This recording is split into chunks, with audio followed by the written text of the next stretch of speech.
Hello, my name is Charvi Shastri and I'm a pediatric physiotherapist and I run Sunshine Pediatric Physiotherapy Center which is located in satellite area. She is mother of Shlok Parmar, she is Usha Parmar. So we have assessed his child Shlok and after thorough assessment, clinical observations and detailed history given by mother, we have planned a structured R&T program for Shlok, right? So now we will ask mother what changes she has noticed within last 6 months of R&T program, right? Hello, Ushaben. તમારો સન કેટલા વર્ષનો છે? 5.5 year. Right. એને કેટલા વર્ષે ખ્યાલ આવ્યો કે ઓટિઝમ સ્પેક્ટ્રમ એને ડિસઓર્ડર છે? 2 year ઉપર 2 મહિના જેવું થયું પછી અમને લાગ્યું કે એનું બિહેવિયર થોડો પ્રોબ્લેમ છે, સ્પીચ સેજ પણ નથી, તો અમે પછી અસેસમેન્ટ કરાવી ત્યારે ખબર પડી અમને કે આગળ ઓકે. છે. એટલે 3 વર્ષે ડાયગ્નોઝ થયું એના પછી તમે તરત થેરાપી એની સ્ટાર્ટ કરાવી દીધી હતી કન્ટિન્યુ ચાલુ છે. અને થેરાપી પછી તમને શું રિઝલ્ટ એનામાં દેખાયું? જ્યારે અમને ખબર પડી કે આમાં કંઈક છે, બિહેવિયર પ્રોબ્લેમ લાગ્યા ત્યારે એ છે ને એક જગ્યાએ સિટિંગ નહોતું એનું હેન્ડ ફ્લિપિંગ બહુ જ હતું, જમ્પિંગ કરવાનું, અને એને એ ખબર જ નથી કે આ મારા મમ્મી છે, આ મારા પપ્પા છે. કોઈ એમ કહે કે જા તારા મમ્મી પાસે જા, તો એ ખબર નથી પડતી મારી મમ્મી કઈ છે. ઓકે. એટલું ખબર કે આ ફેમિલી મેમ્બર છે, બટ એ તો ઓળખતો નહોતો અને પોતાના નામને પણ ખબર નથી પડતી. સપોઝ કે કઈ શ્લોક અહીંયા આવતો એને એ પણ ખબર નથી પડતી કે ભાઈ મને બોલાવી રહ્યા છે, મારે ત્યાં જવાનું છે. રાઈટ. તો એવું હતું નહીં. પછી અત્યારે તો ઇમ્પ્રુવમેન્ટ છે. ઓકે. એટલે તમે 3 વર્ષથી 5 વર્ષ સુધી જે 2 વર્ષ કન્ટિન્યુઅસ તમે થેરાપી કરાવી, બરાબર? તો એ થેરાપીમાં ઇમ્પ્રુવમેન્ટ આવતું હતું બાળકમાં, બરાબર, પણ સ્ટેડી નહોતું રહેતું. હા, એટલે સપોઝ કે અમે કોઈ જગ્યાએ થેરાપી સ્ટાર્ટ કરી તો કંઈક ઇમ્પ્રુવમેન્ટ મળે અમને, પણ એ પછી ઇમ્પ્રુવમેન્ટ એ જગ્યાએ સ્ટોપ થઈ જાય. પછી 1-2 મહિના તો એ સ્ટોપ જ રહે. પછી કંઈક નવું ઇમ્પ્રુવમેન્ટ આવે તો પછી કોઈક નવું બિહેવિયર પ્રોબ્લેમ આવી જાય, પછી એની ઉપર વર્ક કરે તો એમાં થોડુંક ઇમ્પ્રુવમેન્ટ આવ્યું, પાછું એ સ્ટેડી થઈ ગયું. એટલે ક્યારેક એવું લાગે કે મારો સન 1-2 મહિનામાં સારો થઈ જશે, ચલો સ્પીચ આવી ગઈ છે તો હવે 1-2 મહિનામાં તો બોલતો થઈ જશે, પણ એ જે સ્પીચ આવી કે કંઈ પણ બિહેવિયર કંઈક મોડિફિકેશન થયું તો એ સ્ટોપ થઈ ગયું અને પછી કન્ટિન્યુ થોડાક મહિના. ઓકે. જેવું તમે આગળ જણાવ્યું, પહેલાં એ બિલકુલ નહોતો બોલતો ના, અને પછી જે 2 વર્ષ બધી થેરાપી કરાવી અલગ અલગ પ્રકારની, એમાં એક વર્ડ એ બોલતો થયો, બરાબર? ઓકે. હવે ઉષાબેન જે છે એ મારે ત્યાં છેલ્લા 7-8 મહિનાથી થેરાપીમાં આવે છે એના બાળકને લઈને. એમનો બાળક 5.5 યર્સનો છે, ઓટિઝમ સ્પેક્ટ્રમ ડિસઓર્ડર છે જેને, સાથે પોસ્ચરલ ડિસઓર્ડર્સ છે. એટલે એ જ્યારે મારા પાસે આવ્યા ત્યારે એમની મેજર કમ્પ્લેન એ હતી કે ભાઈ હું થેરેપી કરાવું છું પણ એનામાં ઇમ્પ્રુવમેન્ટ આવે છે, પણ પાછું થોડા મહિના પછી ઇમ્પ્રુવમેન્ટ જતું રહે છે, યા તો પછી એક પોઈન્ટ ઉપર સ્ટોપ થઈ જાય છે અને એનાથી આગળ નથી વધતું અને બાળકમાં જે પહેલાં નહોતા એવા નવા બિહેવિયર્સ ડેવલપ થાય છે, રાઈટ? એટલે બાળક એક પોઈન્ટથી આગળ પ્રોગ્રેસ નહોતું થતું અને જે થોડું થેરેપીથી ઇમ્પ્રુવમેન્ટ દેખાયું હોય 2-5%, એ પણ સ્ટેડી નહોતું રહેતું, બરાબર ને? ઓકે.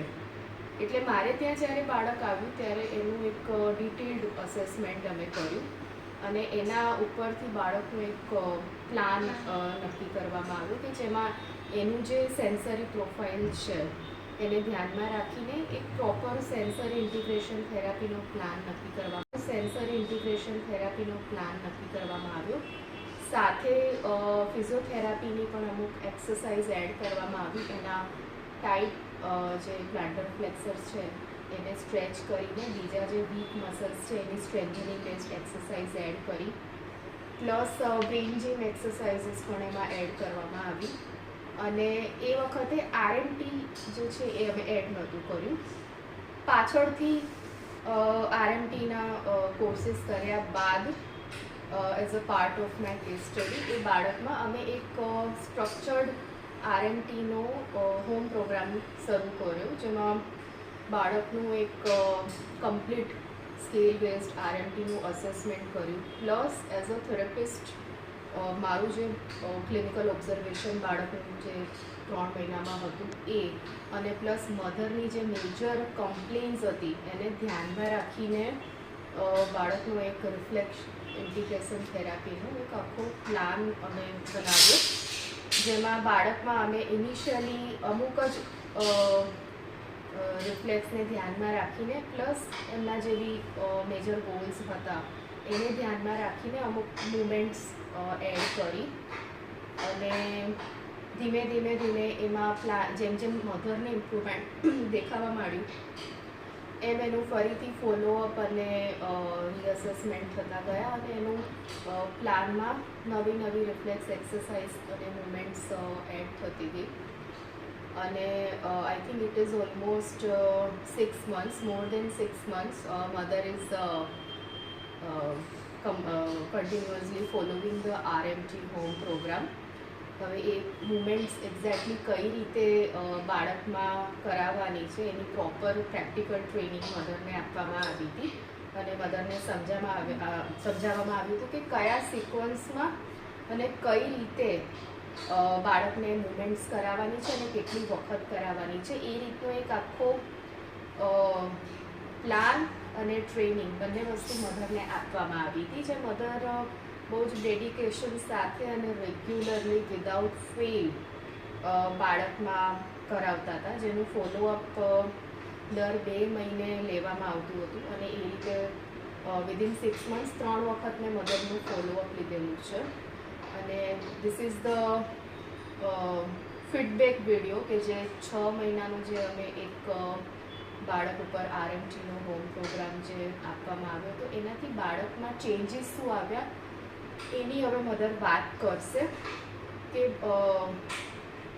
બાળકમાં ફિઝિકલી, ઇમોશનલી, અલગ એંગલ પર બાળકમાં શું ચેન્જીસ ધીમે મધર નોટિસ કરતા ગયા RMTનો પ્લાન ચાલુ થયો એના પછી. બાળક જે છે એ હાઈપર સેન્સિટિવ સેન્સરી પ્રોફાઇલ ઉપર છે, અને એક્સ્ટ્રીમ ટેક્ટાઇલ ડિફેન્સિવનેસ એને છે, અને એનું સ્ટાર્ટિંગમાં જ્યારે સેન્ટરમાં આવ્યો ત્યારે એનું એક પ્રોપર જે થેરેપી ચાલતી હતી એનાથી એનું ટો વોકિંગ જે હતું એકદમ એક્સ્ટ્રીમ ટો વોકિંગ હતું, તો એ ઓછું થઈ ગયું, એનું 50% ઓછું થઈ ગયું ટો વોકિંગ, પણ કમ્પ્લીટલી ટો વોકિંગ એનું જતું નહોતું બાળકમાંથી. ફ્રિકવન્સી ઓછી થઈ ગઈ, પણ મધર વોઝ લાઈક કે ઘણું ઓછું થઈ ગયું છે, બટ હજી બી કમ્પ્લીટલી નથી ગયું. મતલબ કે દિવસમાં અમુક વખતે બાળક પગ ઊંચા રાખીને ચાલે છે, અને આમ અમુક વખતે પગ એડી અડાવીને ચાલે છે.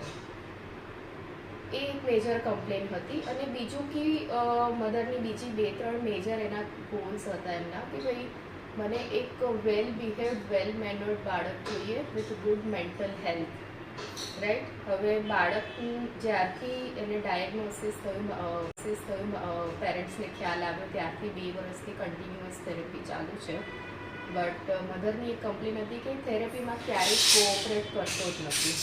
ફિઝિકલ એક્ટિવિટીઝ બિલકુલ નથી ગમતી. કોઈ પણ નવો માણસ એને ટચ કરે તો હી સ્ટાર્ટ્સ શાઉટિંગ, હી સ્ટાર્ટ્સ હિટિંગ, વસ્તુઓ લઈને ફેંકવી, કે એકદમ એક્સ્ટ્રીમ વેમાં રેઝિસ્ટ કરવું અને રડવું, બરાબર. તો આ બધી એક મેઇન કમ્પ્લેન્સ હતી. ઘરમાં પણ બાળકને કોઈ વસ્તુ માટે ના પાડવામાં આવે તો તરત હિટિંગ આવતું હતું બાળકનું, બહુ જ સિવિયર ઇમ્પલ્સિવિટી, ઇમ્પેશન્સ હતું બાળકમાં, રાઈટ. બરાબર હું કહું છું ઉષાબેન? રાઈટ. તો આ બધા એમના મેજર કમ્પ્લેન હતા કે જેના પર મધરનો ફોકસ હતો કે બીજું કંઈ બાળક શીખે એની પહેલાં એક બાળકના બિહેવિયરમાં પોઝિટિવ નોટ પર ચેન્જીસ આવે એ મારા માટે ટોપ પ્રાયોરિટી ઉપર છે. તો એ વસ્તુને ધ્યાનમાં રાખીને we started working on the child with RMT program. અને બીજું એક ટુ માય સરપ્રાઇઝ કે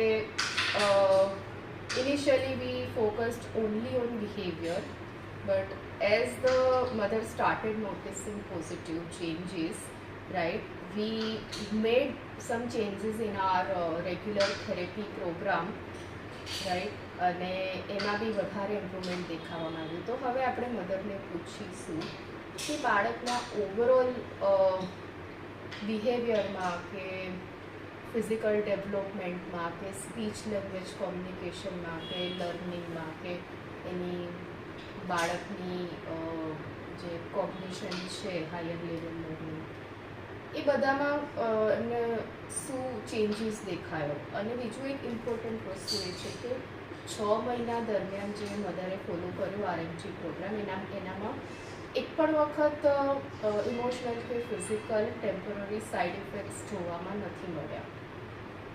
કેમ કે ઘણા બધા બાળકમાં મેં નોટિસ કર્યું છે કે પેરેન્ટ્સ હુ કમ્પ્લેન કે બાળકને ફીવર આવે છે, વોમિટિંગ સ્ટાર્ટ થઈ ગઈ છે, બરાબર, બાળક બહુ ચીડચીડ્યું થઈ ગયું છે, તો આ બધા ટેમ્પરરી આરએમડીના સાઇડ ઇફેક્ટ્સ હોય છે. પણ આ બાળકમાં એમાંથી એક પણ વસ્તુ અમે નોટિસ નથી કરી, બટ ખાલી ઇમ્પ્રુવમેન્ટ જ ડે બાય ડે જોવા મળ્યું છે, રાઈટ. સો નાઉ આઈ લાસ્ટ મધર કે એ ડિટેલમાં આપણને કહે કે લાસ્ટ 6 મંથ્સમાં એ જે આરએમટી પ્રોગ્રામ એમણે ફોલો કર્યો છે, રાઈટ, એનાથી બાળકમાં શું ચેન્જ મળ્યો. કેમ કે એઝ અ થેરેપિસ્ટ મેં જ્યારે ફર્સ્ટ ડે બાળકને જોયું અને હવે હું બાળકને જોઉં છું, અને even mother herself keeps telling me કે RMT was definitely a game changer. It has done wonders for her child, right. તો હવે આપણે મધરને પૂછીશું. યસ, ના, તમે વાત કરી એ સાચી છે. It's a game changer. Means મારા માટે તો છે જ, કારણ કે મારા સનમાં ઘણું ઇમ્પ્રુવમેન્ટ જોવા મળ્યું છે. જે ફર્સ્ટ ડે અમે અહીંયા આ સેન્ટર પર આવ્યા હતા ત્યારે જે એનું બિહેવિયર હતો, હાઈપર હતો એકદમ, કે કોઈ પણ વસ્તુ મારે કરવી જ નથી. તો એ હિસાબે અત્યારે તો તમે જે પણ કહો, જે એક્ટિવિટી કહો, બધું કરી લે છે. નવી વસ્તુ બધું એક્સેપ્ટ કરતાં એ થોડો અચકાય છે. બટ જે પહેલાં એકદમ હાઈપર હતો એ જે બહુ જ એકદમ ઓછું પેલું થઈ રેઝિસ્ટ ગયું કરતો હતો એ જતું છે. હા, રહ્યું છે. બહુ જ ખાસું જતું રહ્યું છે. અને હવે એ થેરાપી સેશનમાં એક્ટિવિટીઝ એકદમ એનર્જી સાથે એન્જોય કરીને કરે છે. કરે છે.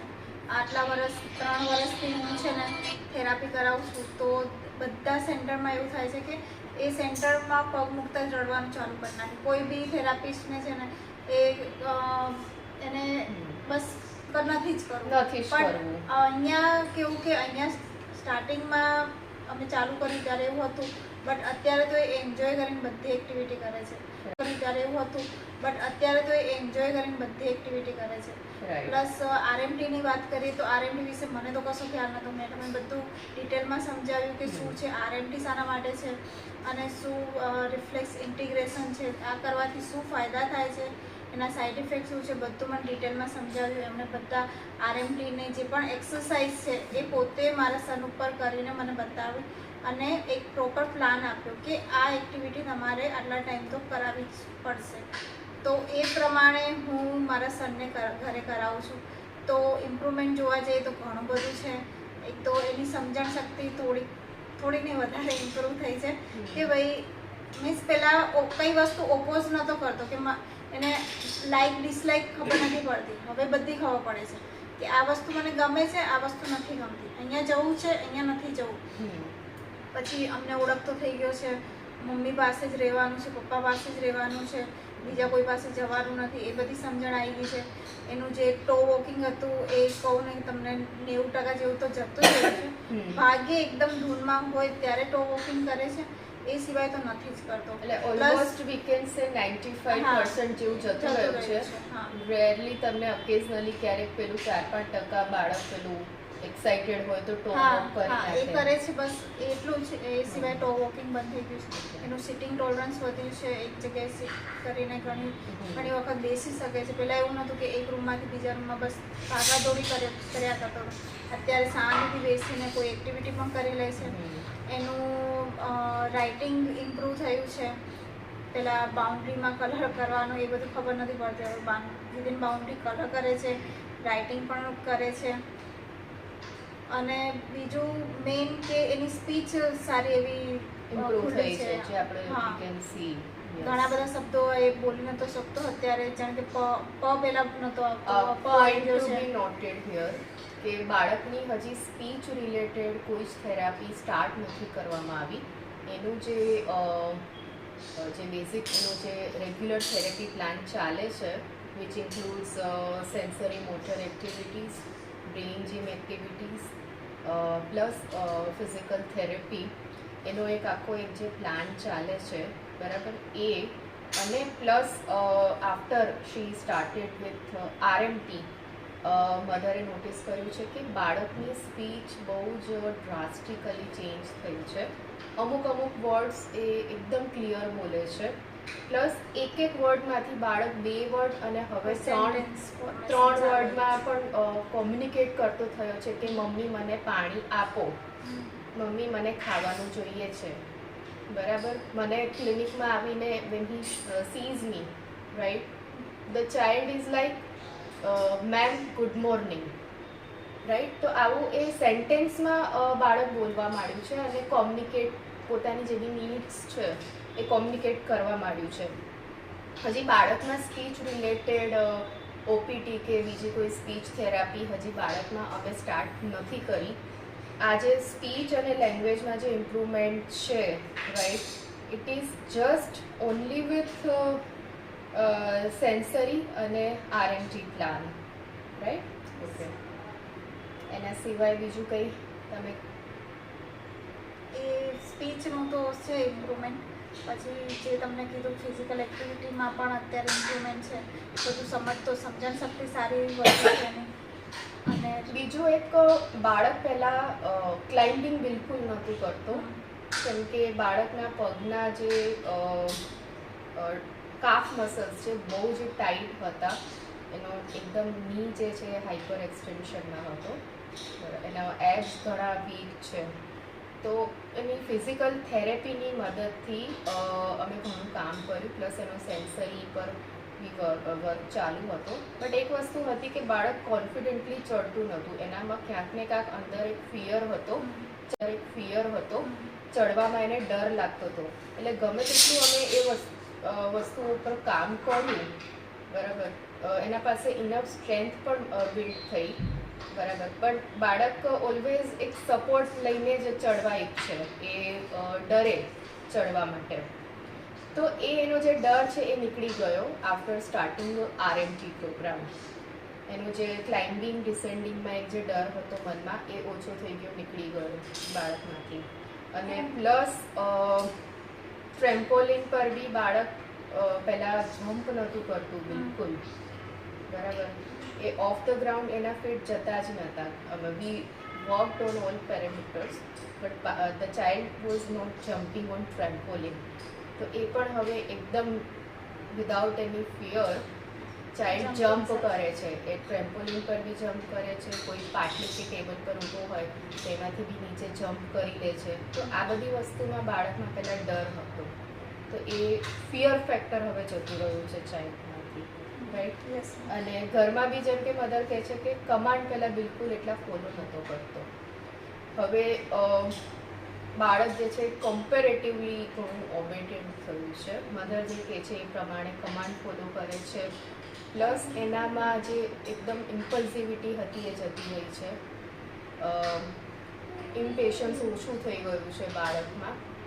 મધર એને કહે કે ભાઈ 2 મિનિટ વેઇટ કરવાની છે, એના પછી જ હું તને આ વસ્તુ આપીશ, તો બાળક વેઇટ કરે છે અને સામે એનું નેગેટિવ બિહેવિયર બહાર નથી આવતું. જે પહેલાં આવતું હતું, જેમ કે હિટિંગ કરવું, બરાબર, એકદમ શાઉટ કરીને વસ્તુઓ ફેંકવી કે વોટ એવર ઇટ વોઝ, તો એ જતું રહ્યું છે કમ્પ્લીટલી બાળકનું, બરાબર.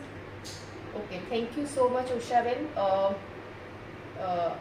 તમે તમારો જે બી ફીડબેક હતો એ આપ્યો, રાઈટ.